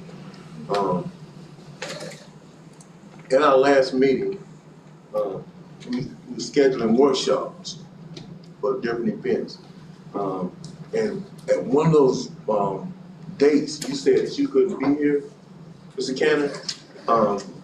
And when you was interviewing for that position, I asked you personally, would there be a problem with, because it was two firms, and I asked, would there be a problem with all whatever stuff that you had going on with another guy with you? Would it be a problem with you taking care of city business? And you said it wouldn't be. Now that you're in that position, when we were scheduling for those workshops at our last council meeting, you said that you couldn't be there, which that's understandable. So we had to, at that meeting, we had to schedule around your schedule, which you said that between the two firms, it would be somebody to handle the city business. Mr. Hill, what would have happened We can't hear you. is I would have had coverage for mine. I believe that was a meeting where I would have been in Live Oak. I'd have to go back and look at my calendar, but there would have been somebody here, either from my firm or Folsom Auburn. to my knowledge, they weren't rescheduled for that, because I would have made arrangements for an attorney to be here for that meeting. But then I was advised that all of them got consolidated into the 29th, which shouldn't cause a conflict now, but I would have had someone cover the workshop. If that was a misunderstanding, I apologize, but I couldn't obviously get coverage the night of the meeting. I was going to work on that within the next day or two and communicate with Ms. Sykes about having that coverage. But yes, sir, between the number of people we have, there should never be a problem with coverage. If that's a misunderstanding, I apologize. Okay, and one more thing. Yes, sir. Throughout all this turmoil, I received a couple phone calls, and it was said that your firm was the only firm that applied for that job. That may have been the case at that time, but there's firms out there right now is waiting, sitting. So I just want to make that clear. I understand. Hold on, Mayor, I got something to say as well. Can't go without me speaking. If I could, man. Sure. Okay. A couple things. I've dealt with RJ Sykes for, I don't know, about 18 years now. 18 to 20 years, it seemed like. And Ms. Sykes has been nothing but helpful to me. Following the rules, the guidelines. She actually taught me some things that I did not know. Anytime somebody say something about or text somebody's, we lied. This didn't happen or that didn't happen. I can speak for Ms. Sykes, and she has really been outstanding for my newly elected position. So just to let you know, anybody know that I will never be that person who tries to terminate somebody for first offense or misunderstanding. I cannot do that. When you work in law enforcement, there's procedures, and I think that we should have procedures in place if Ms. Sykes said or did something to any of us. It doesn't matter who it is, but I don't think that she purposely. I just don't think that she purposely led in the wrong, would lead us in the wrong directions. That's what Ms. Sykes. So I'm all for Ms. Sykes. I just want you to know that. I look for her leadership and I look for her guidance. I want everybody to know that I look for Ms. Sykes to lead and guide. Okay? Now let's talk about the city attorney. If I may. Yeah. Okay, city attorney, I don't have a problem with you, but when you lie to this council and say that Sylvester Warren, you did not know Sylvester Warren was a criminal or a convicted felon, whatever name you give him. No, not whatever name you give him, a convicted felon. That's it. I find that hard to get around, that you did not know that Sylvester Warren was a criminal when he has been in the system as long as he has, and you read all kind of articles in the paper, the state paper, the Lake City Reporter. How can you sit here and tell this council that you did not know that Sylvester Warren was a convicted felon? I just, that baffles me right there. And if I can't trust you to tell the truth about anybody, even me, I can't trust you. I just cannot trust you as an individual. I cannot do that. And the citizens of my community, District 14, they have instilled trust and faith in me. And I can't lie to them. When I get these phone calls and they say, hey, I'm not in favor of this, or I need you to come down here and move this tree, I can't say, oh, I'm coming. Oh, I'm going to do it, and don't do it. I can't say I'm not going to look into a situation. I just cannot do that. They'll lose that trust and faith in me.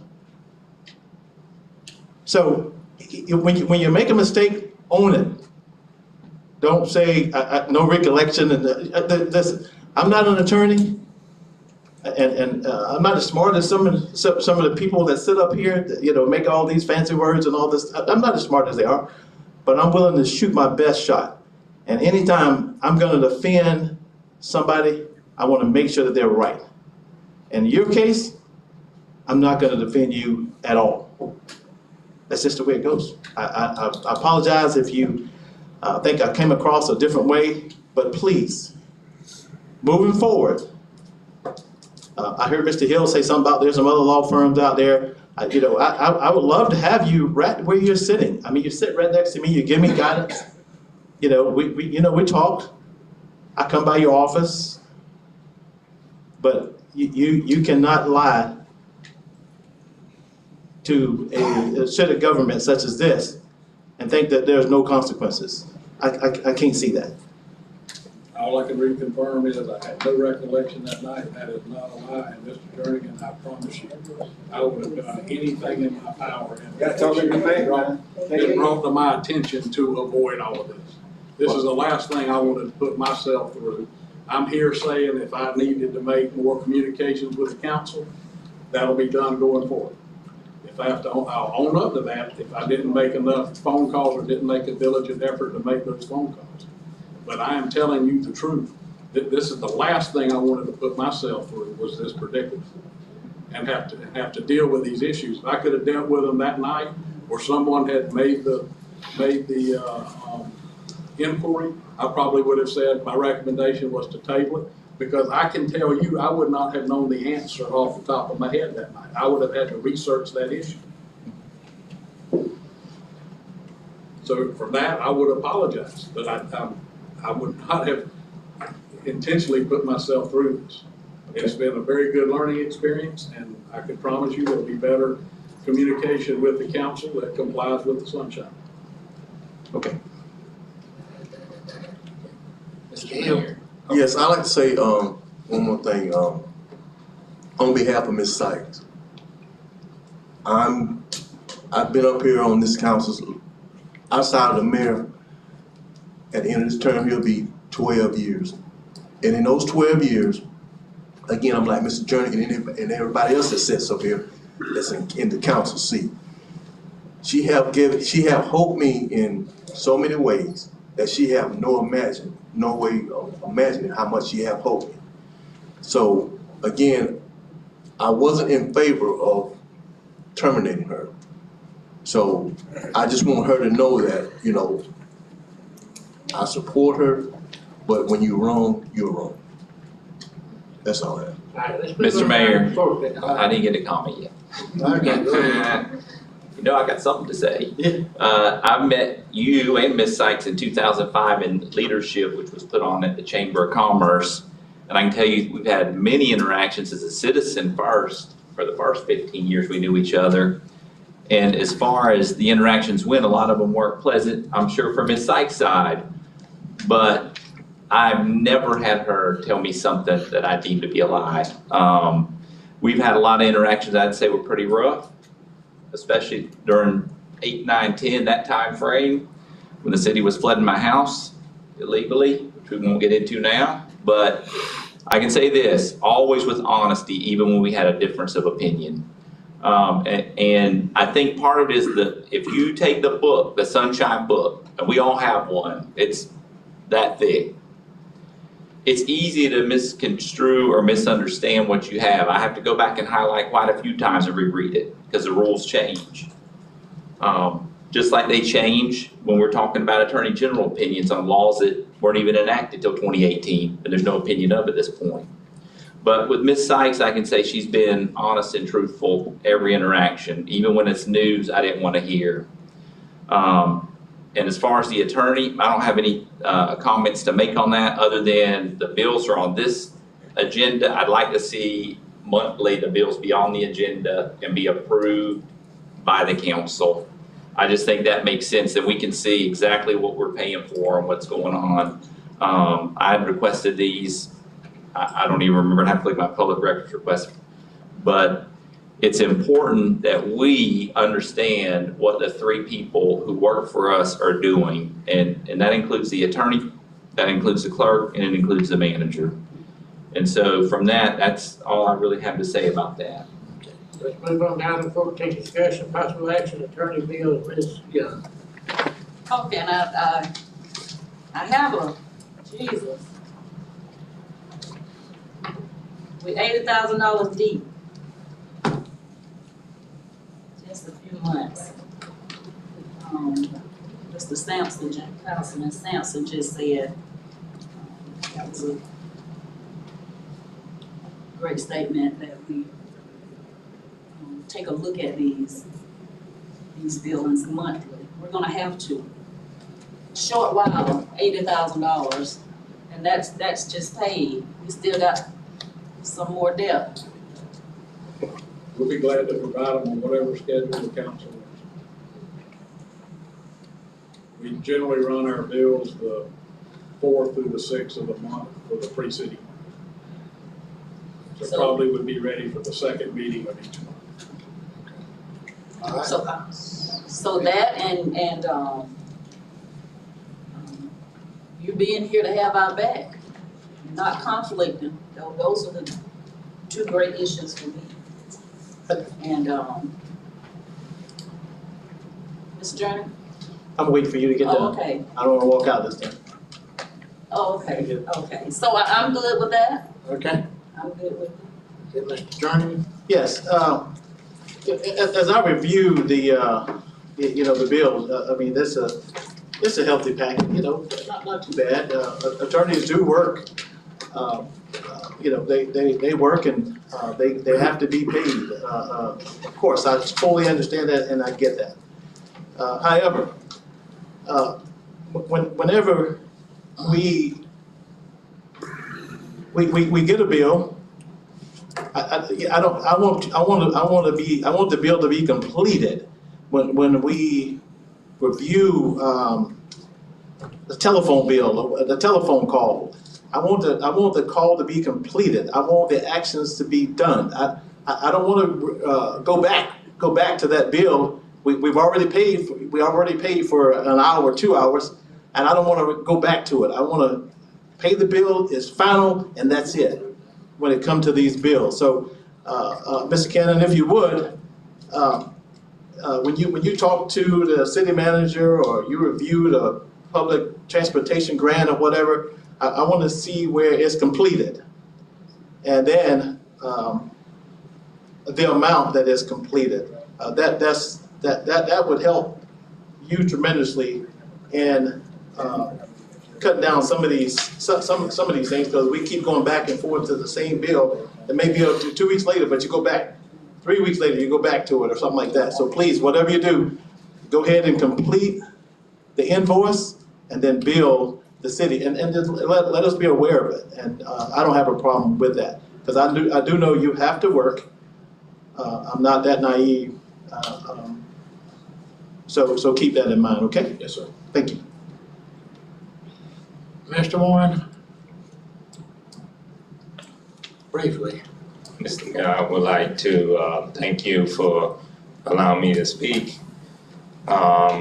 As I've sat here and I've heard everything take place, I think the council, on the recommendation of Mr. Sampson, to do the AG report, I think that is in line. I am extremely disappointed in folks who have lied about me, and that is people who know that they've lied and not have taken action.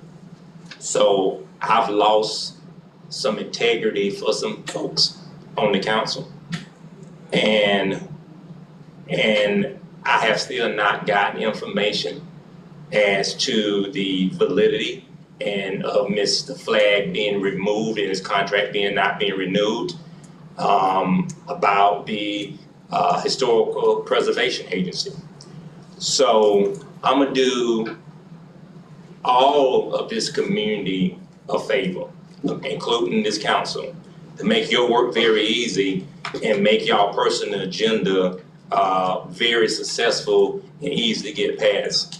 Today, I officially resigned from the Planning and Zoning Board. I officially resigned from the Adjustment Board, and I officially resigned from the Historical Preservation Agency, effective immediately.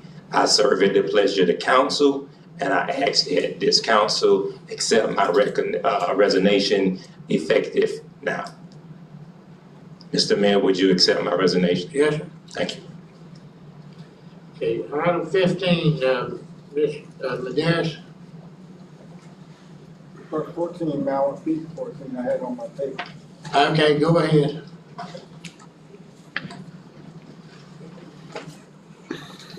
Mr. Brown, I want to just make this observation. I did get a chance to look at the bill, and I understand that city attorney bill you call is 15 minutes, you're gonna get charged for something. I get that. But I do think that if the budget come up, Mr. Mayor, it may be a good idea to at least research and look around and see if it's a possibility. The city's growing, a lot's going on.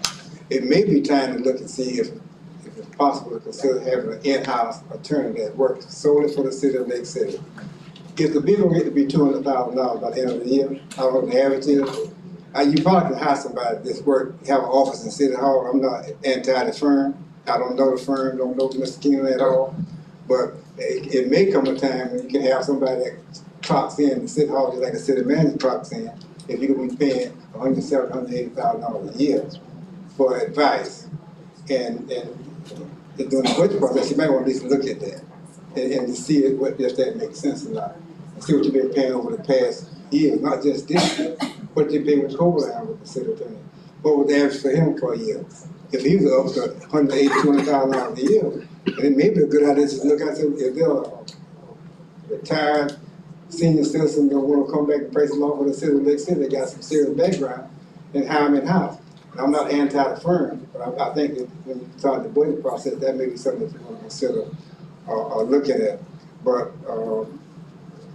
I guess we don't beat this horse enough tonight. Okay, thank you. But the city is still providing the services that citizens need. Don't lose sight of that.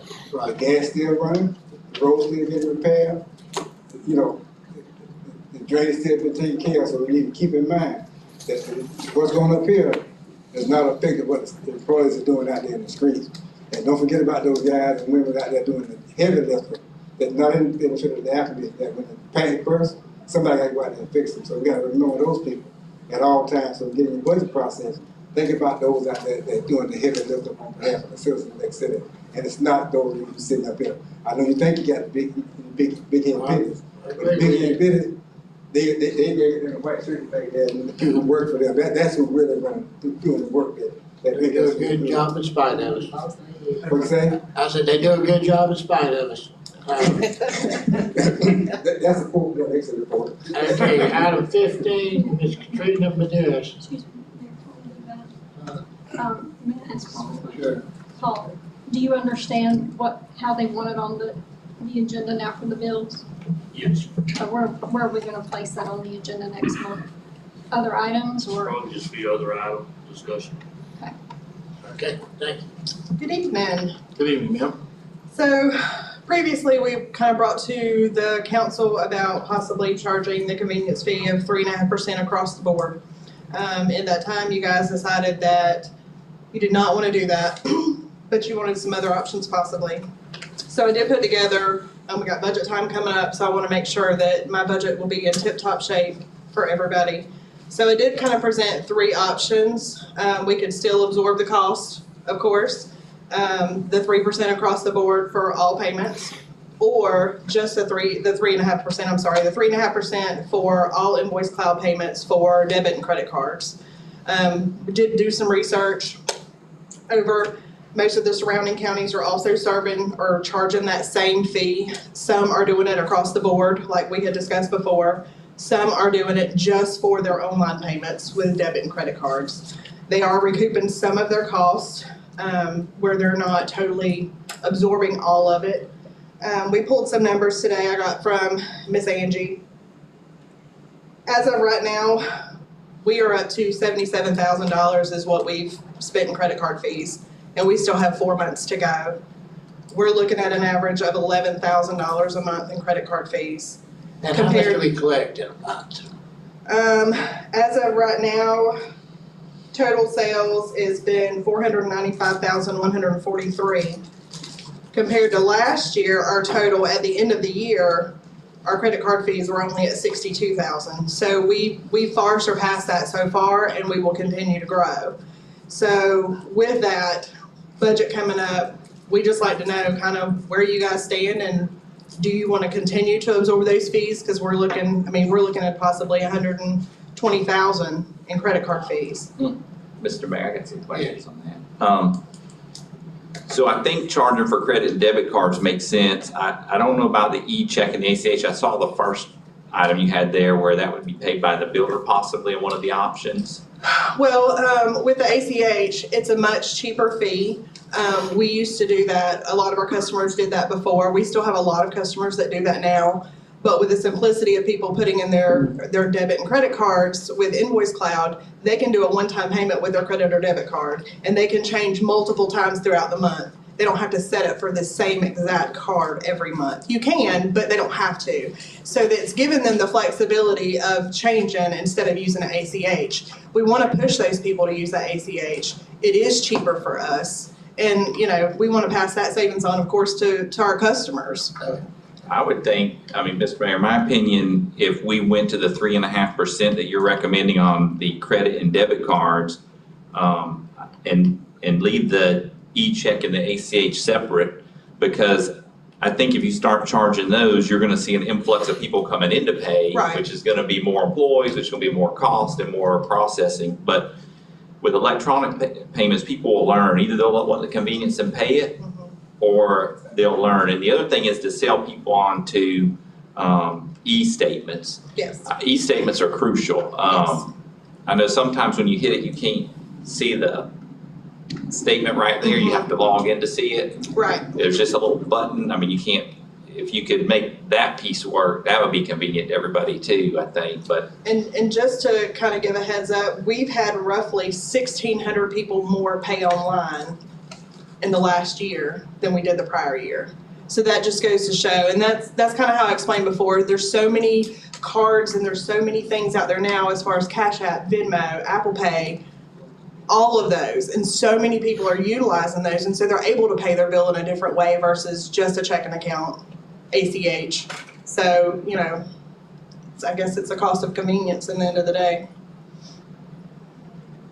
Y'all wanna make a decision tonight, y'all wanna study it and come back with it? Mr. Mayor, I'd make a motion to go with that, credit and debit cards 3.5% with the $250 minimum, and to leave the e-check and ACH that's paid by the biller like we do now. Well, I agree with that, and I think it's Florida Power Light do that with, and all, and if we can educate people, that you can do it this way, or this way, and if that money matters to you, then you figure out another way to do it. If you want the convenience, like you said. Right. Is there a second? I second. Okay. Any further discussion? Yes, I just want to say to Ms. Katrina, just check on what we talking about. I got you. Okay, Ms. Sargent, you can call the roll. Mr. Sampson? Yes. Mr. Jernigan? Yes. Mr. Hill? Yes. Ms. Young? Yes. Mayor Witt? Yeah. Thank you. Thank you. I guess the comments, but one thing I thought about, and it's not important to me one way or the other, but the next meeting is July 3rd, which is the night before a holiday, right after the weekend. A lot of people try to get out of town. Does anybody have any ideas about moving to the 5th, or y'all want to just do it on the 3rd? Third. I'm good with it. All right, sure. May I just read something real Sure. quick? I just wanted to say thank you to everyone, and that I love the city of Lake City. This is my home. I proudly served the city for 23 years, 18 of those as the city clerk.